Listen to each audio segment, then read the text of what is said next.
getting more sales from farmers markets. I was talking with somebody recently who makes handcrafted items, and they sell them on a regular basis at marketplaces. So we're going to talk about that in just a minute, how they can get more sales. But before I do that, I just want to invite you to subscribe to this channel. My name is Valerie Pugsley, and I help small business owners connect the pieces, the things that they're already doing, to get more results from it, maximize their efforts. So if you want to get tips and strategies to help you progress in your business, then please subscribe to this channel. So the person that I was speaking to, they made a handcrafted item, and they go to a weekly event. So I'm going to assume that it's a farmer's market. And even people who would sell like fruits and vegetables at markets or anything that you would sell at a marketplace like this is still going to be important. So one of the things that people do so often at these events is they sell at these events, but they don't do anything to follow up with people. Sometimes they'll collect emails, but then they don't ever send anybody anything, the good intentions. Or maybe they'll say, well, follow us on Facebook and we'll post stuff there. Well, Facebook decides who can see things. Their algorithm affects the flow of who sees information. So unless people are coming and checking back or happen to see it, it's not likely that they're going to see the things that you would send. The other thing they'll say a lot is, well, I don't have time. But let me ask you this. If every time you went to a show, you could increase the number of customers that showed up, would it be beneficial? Would it affect your sales? If you sell something at these farmer markets that's not fresh produce, but something that you actually sell online, if you could get more people buying online after the event, would that help your business? Would it increase your bottom line? I think it would. But how do you do that? Well, some things that maybe don't sound real sexy, like email, right? A lot of people have a lot of objections to wanting to send emails to people, but when I work with them and explain things and I can put some different twists on it, you'll see it in a different light. And as long as the people who are getting the emails have actually agreed to get them, in other words, they've input their information, or they have signed up somehow for it, then you don't need to worry about that you're in their inbox because they've actually given permission to be there.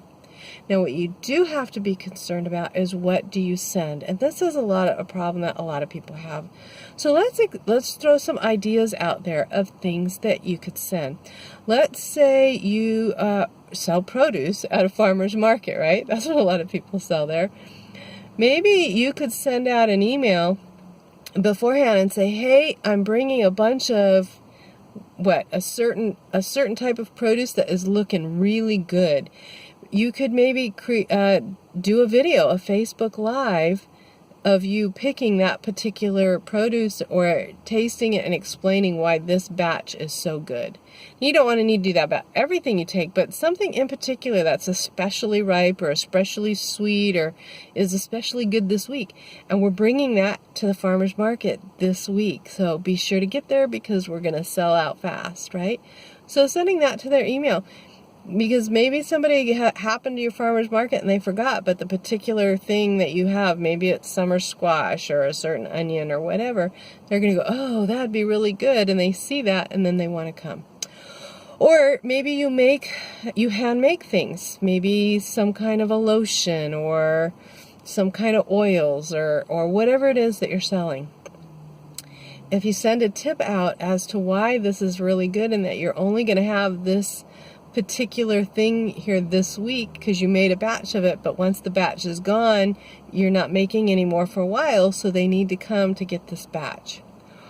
Or maybe you go to certain markets on certain days and people don't know which days, so just sending out a schedule of when you're going to be where for the next 2 weeks or something like that. Maybe if you're selling produce, you can share a recipe using that particular produce. If you sell plants, you could sell a growing tip, how to grow that plant better.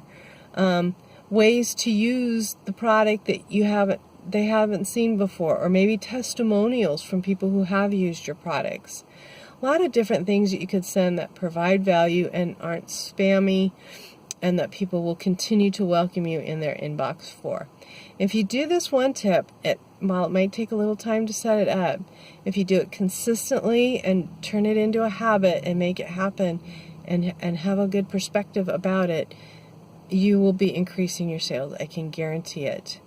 If you'd like to talk about this more, message me below, or send a note below, or go to my website and there's a contact. You can find the contact form there. You can message me there. Love to talk to you about it further. And I will see you next time. Don't forget to subscribe and turn on your notifications. Bye for now.